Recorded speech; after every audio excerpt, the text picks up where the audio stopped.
As a CTO, solution architect, or tech lead, you need to be concerned about achieving business goals.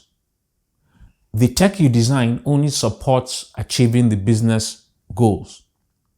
You need to see the link between your technical decisions and the impact it has on business. So the question is software design worth it? Because business is all about speed. Business sees speed as a competitive advantage. The faster it achieves its goals, the better it is for the business. But the problem with being on the technical side is that oftentimes software design is seen as something that slows business down. But the fact is, software design, if done well, actually allows the business to move faster later. Initially, it may show up as being slow. And I'm going to explain that using this graph here, which I first saw on Martin Fowler's website, Martin Fowler. I'll link it in the description. And here, what this graph shows, if we look at the red line shows the number of features delivered by a software team that doesn't have any design. Right? So the cumulative number of features being offered. This axis, the x-axis is time. So over time, when a software team decides to do no design, they initially are able to deliver features pretty fast. Right? So you can see on the software functionality delivered, they rate high on it. But over time, it evens out. Now, when a team decides to do software design, whether it's evolutionary design or upfront design, good design, it's depicted by this black line. And the black line shows that initially, the total number of features delivered by a team that does design is lower, right? They have fewer features delivered because yes, good design does take time and effort. And that is why business perceives it as slowing down, the release of functionality.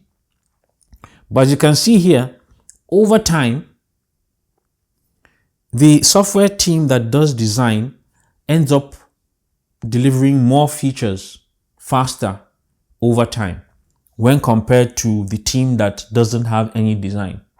So when you're not doing any design, you deliver features quite fast, but over time, it slows down. But with design, yes, it's a bit slower, but over time, it picks up. You get to deliver more features faster. Now, ultimately, this is what business wants. But because at the start of your software project, business always sees software design as something that slows it down. It's quite challenging to defend. Now, this also represents technical debt. The team that moves fast with no design delivers features, yes, a lot of features, but they actually incur technical debt. Whereas those that do a design tend to make sure that they deal with whatever technical debt they need to deal with so they can move faster later. This point here shows the design payoff line. It is the point at which you start to see the benefits of software design. So if all you want to deliver for your software is somewhere that falls within the region below this line, then it's probably worth it to not do any designs.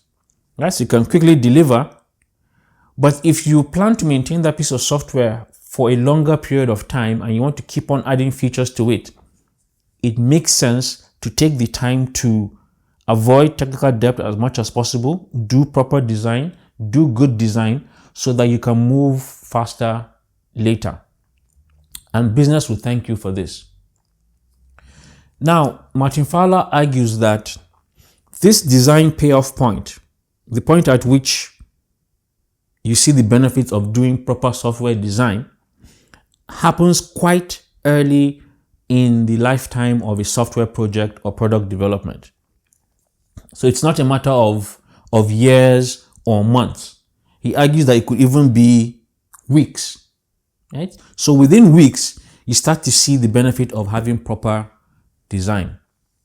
So If you consider the fact that software spends 90% of its time in maintenance than in development, it makes sense for you to invest time in proper design, even if it slows you down, because you're going to spend more time maintaining and evolving that software.